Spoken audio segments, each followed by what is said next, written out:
Hi everyone, and welcome to Action Bullet Points. So today we're going to cover two things. One, we're going to go back to that malfunction that I had a week ago, and I think I got to the bottom of it. I'll share it with you. And I also went and shot IPSC competition on the weekend, and I did not cover myself with glory, and there are reasons for that. So let's go. First things first, we had two working theories. One is that the plunger spring is getting weak and not retaining slide lock in the unlock position. So it wiggles randomly when the gun shakes, especially given the recoil on the barricade. Second theory is that the buffer is getting in the way and pushing the slide stop up. And the second theory, upon close examination, didn't have the legs to stand on, unfortunately, or maybe fortunately, so that was ruled out. So we are down to the plunger and the plunger spring. So let's have a look. We're getting the plunger out of the gun that had a lot less mileage, so we've got a reference point. Now we're getting the plunger out of the race gun that had a lot more mileage to it, and let's compare them side by side. So what we can see is that the plunger on the gun with less mileage is actually shorter than the whole plunger assembly, including two plunger pins and the spring. And the length of the plunger pins, they're not worn off on the race gun at all. But what actually happened, and I've confirmed it, that the spring on the race gun has a lot less tension. So yes, I'm in need of replacing that spring. So first things first, for those who are not familiar, what is plunger and why do you need it on 1911? So here we've got a very, very basic 1911 type pistol with an empty mag. So let's do the safety check first.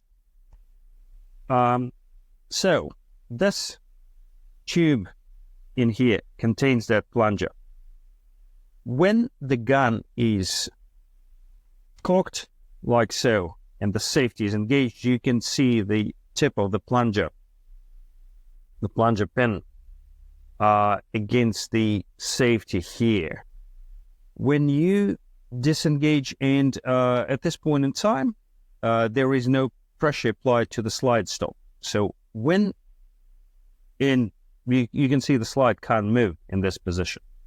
But when you disengage the safety, the pressure is now applied to the slide stop, so it actually stays in this position, no matter which way you turn around your pistol.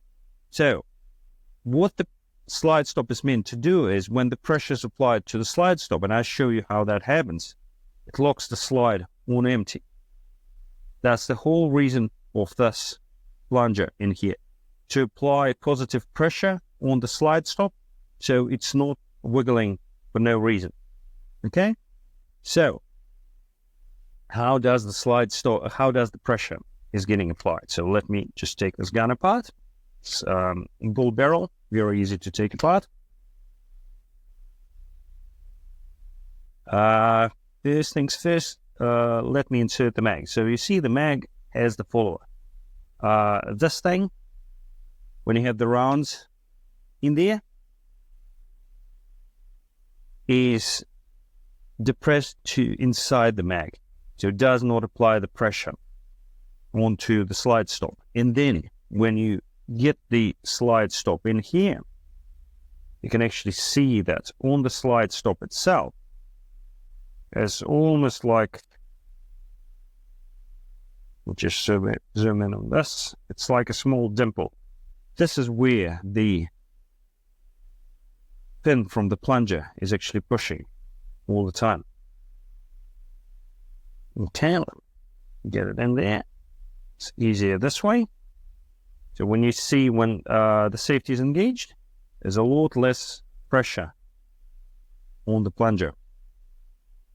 As soon as you disengage the safety, there's a lot more pressure on this plunger. So let me put it back in.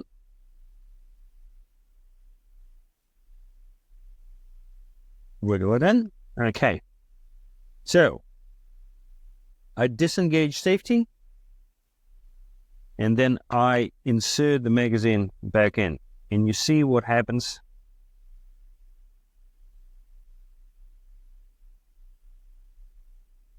Better as soon as this part pushes up on the slide stop, this is when the slide stop comes up and stop the slide. So I take the magazine out and I can push it down. So basically, we need more pressure on the slide stop for that not to randomly stop the slide. So that was that. And now the IPSC competition. If you don't know what IPSC is, Wikipedia is your friend, but this is the most popular pistol shooting sport in New Zealand. You can shoot in different divisions. So I've chosen to do pistol carbine, and I shoot Glock 17 in pistol carbine conversion kits for that.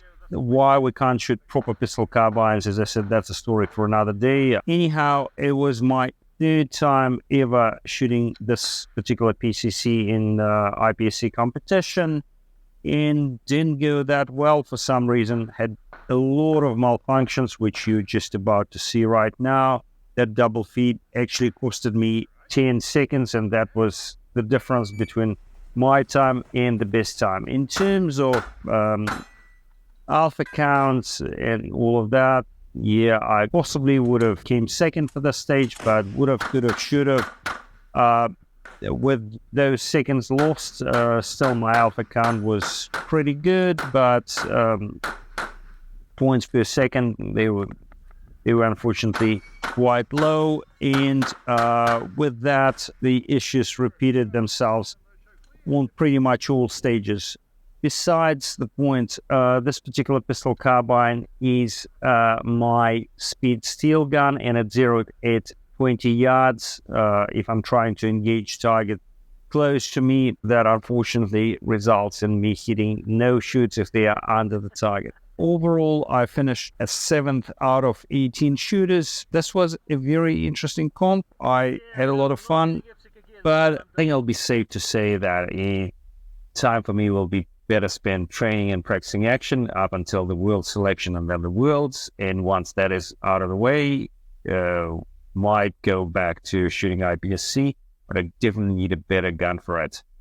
With that, thank you very much for watching. Like, subscribe wherever you're watching, YouTube, Rumble, Action Bullet Points, and we will be back. Thank you. This episode is brought to you by Toldi. Toldi app offers you the ultimate time capsule experience. Share your legacy and memories with your loved ones. Download the Toldi app from the App Store or Google Play. Use promo code ACTION to receive 20% off Toldi Box, Toldi Key, and all other product bundles when ordering from www.poldi.com. Explore Toldi today.